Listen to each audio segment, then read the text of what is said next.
नमस्कार, मी आकांक्षा जावडेकर. महासप्ताह या आमच्या महाराष्ट्र विशेष बुलेटिनमध्ये तुमचं अगदी मनापासून स्वागत. या विशेष बुलेटिनमध्ये आपण आढावा घेणार आहोत या आठवड्यातील ठळक घडामोडींचा. सुरुवातीची बातमी आहे राज्यासाठी गेम चेंजर ठरणाऱ्या मिसिंग लिंकच्या लोकार्पणाबाबत. 1 मे महाराष्ट्र दिनाचं औचित्य साधून मुंबई पुणे मिसिंग लिंकचं लोकार्पण मुख्यमंत्री देवेंद्र फडणवीस आणि उपमुख्यमंत्री एकनाथ शिंदे, सुनेत्रा पवार यांच्या हस्ते करण्यात आलं. मिसिंग लिंक सुरू झाल्यानंतर मुंबई पुणे हा प्रवास अधिक सुसाट होणार आहे. घाटातल्या वाहतुकीतून प्रवाशांची सुटका होणार असल्यामुळे याबाबत प्रवाशांनी देखील समाधान व्यक्त केलंय. पहिल्यांदा तर आजपासनं याला मिसिंग लिंक म्हणण्यापेक्षा कनेक्टिंग लिंक म्हटलं पाहिजे. ज्यावेळी आपण ही तयार केली तेव्हाच ही लिंक नव्हती, म्हणून आपण मिसिंग लिंक म्हणत होतो. पण लवकरच आम्ही सगळे मिळून त्याला नाव काय द्यायचं आहे ते देखील आम्ही ठरवणार आहोत. पण तोपर्यंत किमान मिसिंग आता काही नाही आहे. Nothing is missing, everything is in place. Missing link नाही, आता कनेक्टिंग लिंक आहे. कारण महाराष्ट्राच्या प्रगतीची आणि विकासाची लिंक मिसिंग झाली होती, ती आता आम्ही कनेक्ट केलेली आहे. त्यामुळे अतिशय हा महत्वाकांक्षी प्रकल्प आहे. मुंबई आणि पुणे या दोन महत्वाच्या शहरांना अधिक वेगानं सुरक्षित जोडणारा मिसिंग लिंक म्हणजेच कनेक्टिंग लिंक प्रकल्प आजपासून आपल्या सेवेत दाखल झालेला आहे आणि ही आपल्या सर्वांच्या दृष्टीनं अतिशय आनंदाची, समाधानाची बाब आहे. मिसिंग लिंकच्या या प्रकल्पामध्ये 10.5 किलोमीटर लांबीचे 2 बोगदे आहेत. 2 बोगद्यांमधील 650 मीटर लांब केबल स्टेड पूल 182 मीटर उंचीवरती टायगर व्हॅलीच्या मधोमध उभारलेला हा पूल आहे. 2 भव्य पिलर आणि 240 केबलवरती हा पूल उभा आहे. पहिला बोगदा 8.92 किलोमीटर तर दुसरा बोगदा 1.75 किलोमीटरचा आहे. मिसिंग लिंकमुळे 6 किलोमीटरनं अंतर कमी होणार आहे. 23.5 मीटर रुंदीच्या बोगद्याची गिनीज बुक ऑफ वर्ल्ड रेकॉर्डमध्ये नोंद करण्यात आली आहे. जगातील सर्वात रुंद बोगदा म्हणून गिनीज बुक ऑफ वर्ल्ड रेकॉर्डमध्ये नोंद आहे आणि हा बोगदा लोणावळा तलावाच्या चक्क 180 मीटर खालून खोदण्यात आलाय.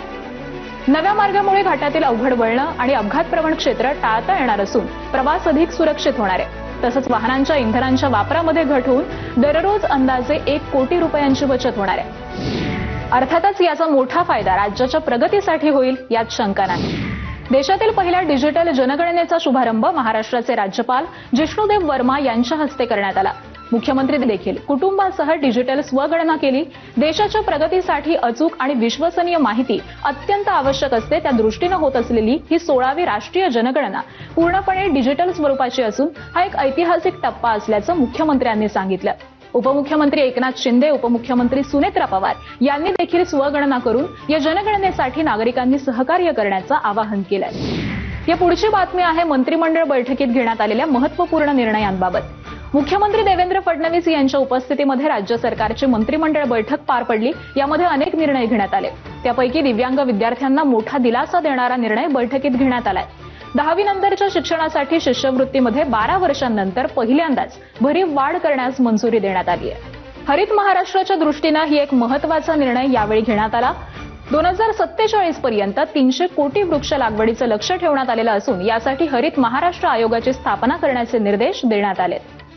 रत्न डॉक्टर बाबासाहेब आंबेडकर यांच्या विचारांचा गौरव करण्यासाठी London school of economics and political science संस्थेमध्ये डॉक्टर बाबासाहेब आंबेडकर अध्यासन स्थापन करण्याचा निर्णय घेण्यात आलाय. त्यांच्या नावानं डॉक्टरेटसाठी शिष्यवृत्तीही देण्याचा निर्णय बैठकीत घेण्यात आला. तसंच राज्यामध्ये तंत्रज्ञानाला चालना देण्यासाठी महाराष्ट्र AI धोरण 2026 जाहीर करण्यात आलंय.